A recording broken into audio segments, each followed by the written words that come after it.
All right, welcome back. President Trump's just made his first comments on Israel's strike targeting Hamas negotiators in Qatar this morning. In a long Truth Social post, the president says this, quote, "This was a decision made by Prime Minister Netanyahu. It was not a decision made by me."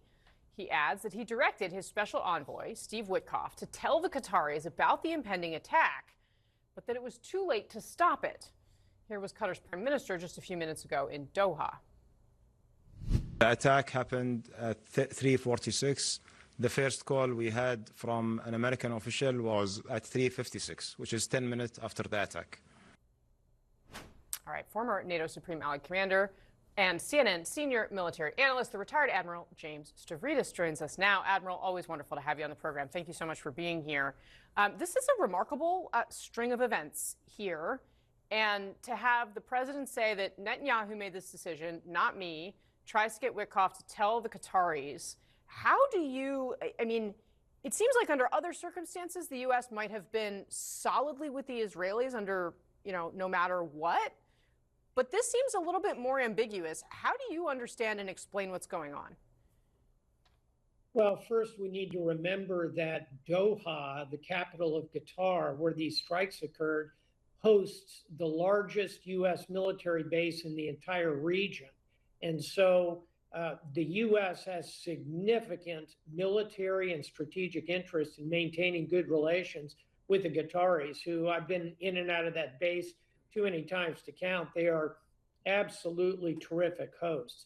So I think that's what you're seeing President Trump quite correctly do, is try and smooth out to some degree with the Qataris.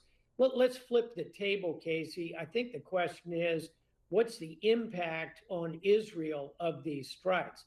Tactically, I think it's potentially the end of the road for the hostages. I certainly hope not, but their situation is going to be dire in the days ahead. Operationally, I think this will kind of green light the Israeli operations in Gaza, continuing to drop major apartment complexes, subdue the entire Gaza city. That's a tall order, but this is showing the Israelis' intent to do that. And then finally, I think strategically, this is going to put pressure on the U.S.-Israeli relationship, pressure on the Israeli relationships with the Europeans, and a lot of pressure on Israeli relations with their Arab partners in the Middle East.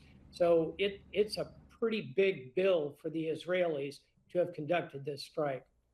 I mean, that just leaves me wondering, Admiral, why did Benjamin Netanyahu do this?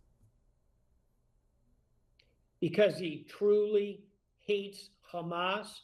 He thinks that by showing Hamas there are no options for you, even if you can get out of Gaza altogether, we will find you and hunt you down and kill you unless you come to the negotiating table. So if you put yourself in Benjamin Netanyahu's shoes, he probably feels like he has very little left to lose with his allies.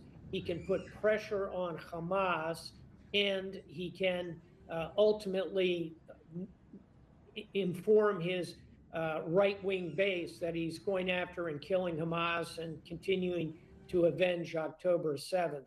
That's his perspective on it, but I suspect it's going to end up, again, being a pretty significant operational, tactical, and strategic bill for Israel to fill.